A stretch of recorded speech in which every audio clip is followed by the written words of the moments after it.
She dedicated more than 30 years of her life to that company. 30 years where each morning began before sunrise.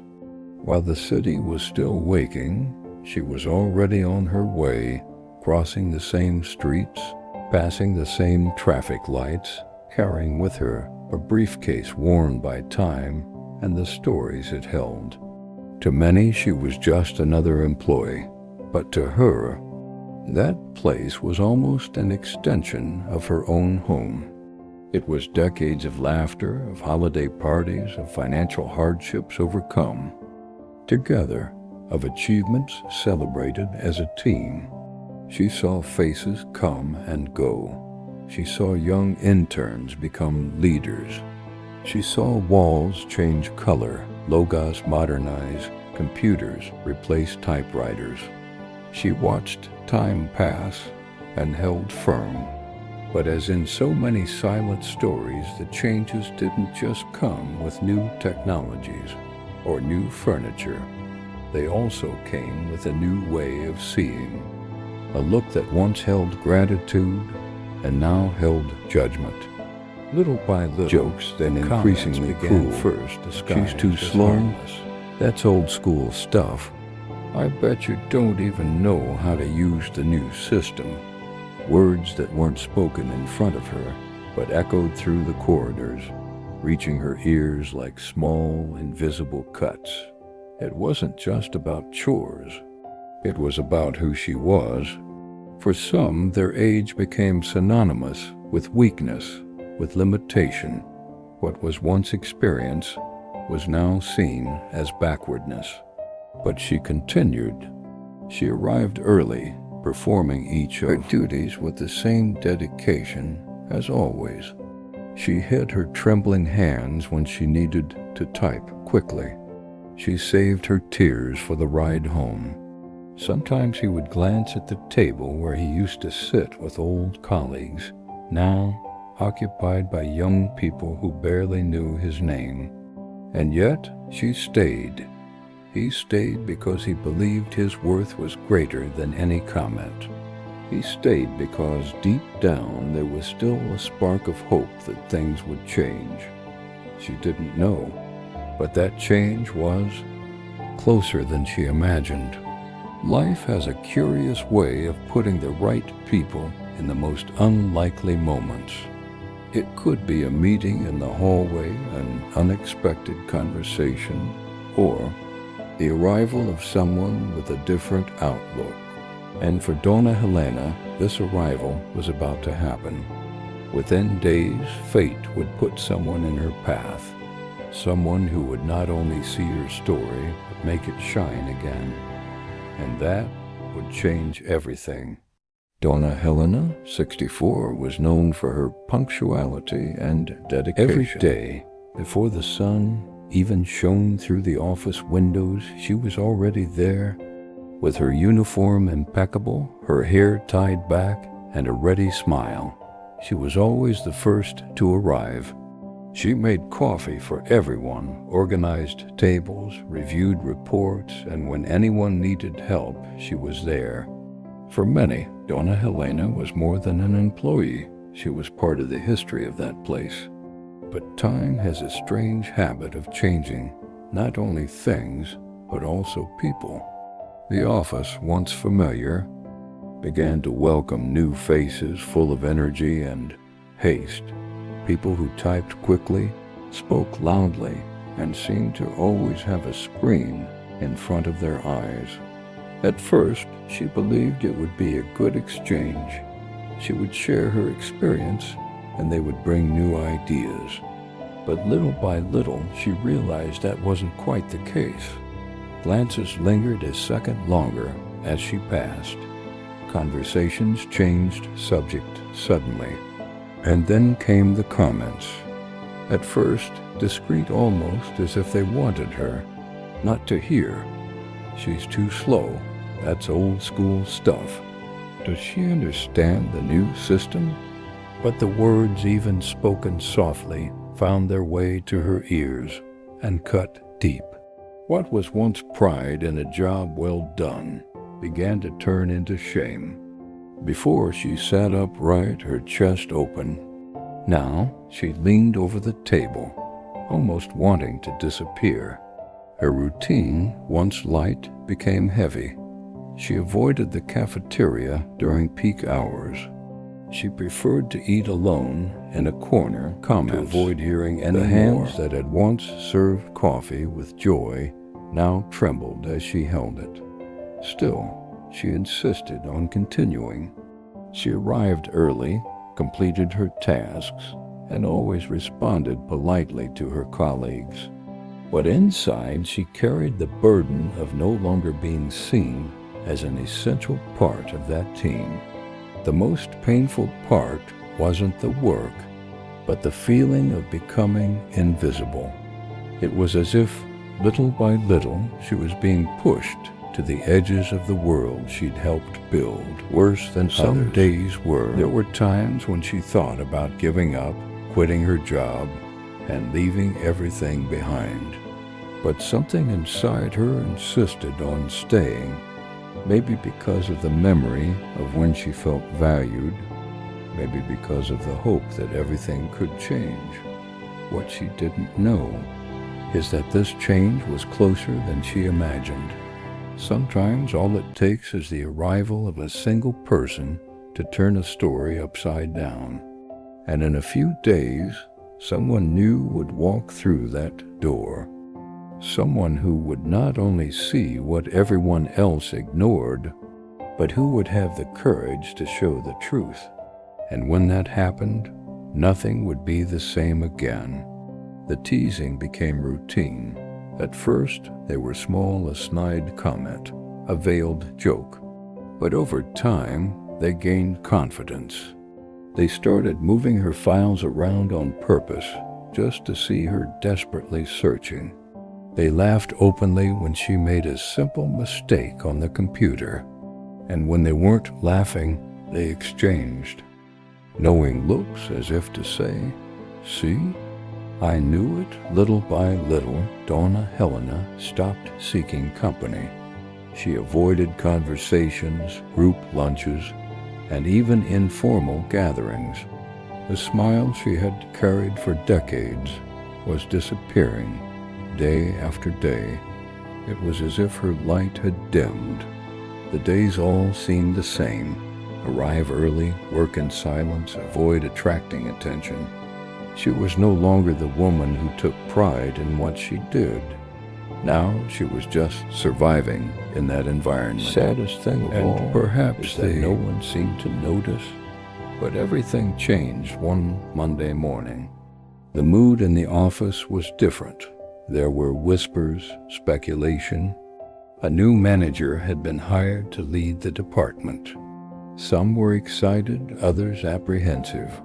Donna Helena, as always, stuck to her routine. She arrived early, organized her table, prepared coffee, and began her work. And then the door opened again. His name was Marcos. In his early 40s, with an attentive gaze and a confident posture, he greeted everyone unhurriedly, looking each one in the eye. And it was in that moment, in that brief instant, that something happened. When he reached Donna Helena's table, he extended his hand and said, "Nice to meet you, Marcos." She smiled shyly and replied, "Helena." But unlike the others, he didn't look away quickly. He stared at her for a second longer, as if he had noticed something no one else had. His name was Marcos. In his early 40s, with an attentive gaze and confident posture, he greeted everyone unhurriedly, looking each one in the eye. And it was in that moment, in that brief instant, that something happened. When he reached Donna Helena's table, he extended his hand and said, "Nice to meet you, Marcos." She smiled shyly and replied, "Helena." But unlike the others, he didn't look away quickly. He stared at her for a second longer, as if he'd noticed something no one else had. It was subtle, but it was there in her eyes. A mixture of sadness and something else, something he couldn't name at the time, but which piqued his curiosity. Marcos continued walking, greeting the others, but that image stayed with him. Why did that woman sitting alone in the corner have such a heavy look in her eyes? And most importantly, why didn't anyone seem to see her? In the following days, as Marcos adjusted to his new role, he began to observe. He noticed that she was always the first to arrive and the last to leave.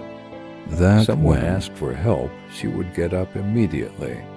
He also noticed that when he got something wrong, he was the target of muffled laughter. And she noticed the awkward silence that hung around her, as if she were surrounded by an invisible wall. Marcos wasn't the type to ignore what he saw, and within him a decision began to be born. He didn't know how yet, but he would do something that could break that barrier and show everyone who Donna Helena really was. And when the right moment arrived, no one would have the courage to laugh anymore. It was the end of the workday when Marcos, alone in his new office, began to organize some old folders. I wasn't looking for anything specific, I just wanted to better understand the history of the team I was now leading. But when he opened a forgotten drawer, he found a dusty file cabinet full of reports yellowed with age. As he leafed through the first few pages, something caught his attention. A name repeated in practically every document. Helena Duarte. Impeccable reports, precise graphs, data organized with almost artisanal care. Nothing out of place, no mistakes, and more than that, they were records that showed fundamental strategic decisions for the company's growth. He had no doubt much of what that organization had become was anchored in the work of that woman sitting silently in the corner of the office. That night, Marcos went home with one fixed thought. How can someone with that background be treated like that? And in that moment, he decided he needed to do something. Not to please, but to let everyone see what he now knew. And, perhaps, to give her back what time and indifference had taken away. Respect. The next day, he called everyone to a meeting in the main room. The team entered, some carrying notes, others using their cell phones, expecting to hear the usual goals, numbers, demands. But that's not what happened. Marcos took a deep breath, looked at the group, and pointed at Without Donna. Her, none of you would have this job today. The silence that followed was almost palpable. Everyone turned to look, some with expressions of astonishment, others with an embarrassment they could not hide. Marcos then began to tell. He talked about the reports, the impeccable organization, the decisions that shaped the company. She revealed that she had trained dozens of employees, many of whom now held senior positions, and that her work was still used as an example today. His words broke the invisible wall that surrounded her. Donna Helena, embarrassed, lowered her gaze. I wasn't used to being the center of attention, but for the first time in a long time, I wasn't embarrassed. I felt proud. And in that instant, she realized something. She hadn't become invisible. She was just surrounded by eyes that couldn't see, until now. Applause filled the room. It wasn't just sounds, it was silent apologies. And while this was happening, Marcos knew that that moment would be etched in everyone's memory, because respect is not something that is earned only with time, but with the courage to show the truth even when no one wants to hear it. But what Marcos didn't know is that that act of recognition wouldn't just change Donna Helena's life. Soon, He himself would discover that by valuing a story, sometimes it is his own that is transformed. From that day on, respect returned. Not because Donna Helena had changed anything in herself, not because I had proven anything to anyone, but because, finally, someone had the courage to show who she always was. Her posture remained the same, as did her routine. She still arrived early, set the table, and made coffee. The difference was in the looks. Now, when he walked through the halls, he no longer encountered muffled laughter or whispers.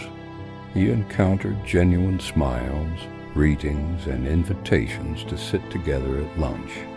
It was as if suddenly everyone had remembered that, before any position, there was a being there. And for her, it wasn't about vanity. It wasn't about praise or applause. It was about dignity. About knowing that your story mattered. About feeling that all the effort, all the years, all the days of work, every single one of them, had left marks that no one could erase. The most beautiful thing is that Donna Helena didn't hold any resentment. On the contrary, she started helping even more. Not because I wanted to prove anything, but because it had always been that way. Difference was that now, the hands that received her help also reached out to support her.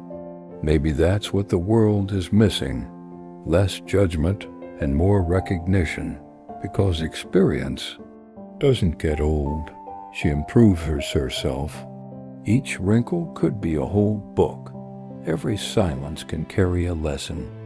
And every person who has spent years building something deserves at the very least to be seen.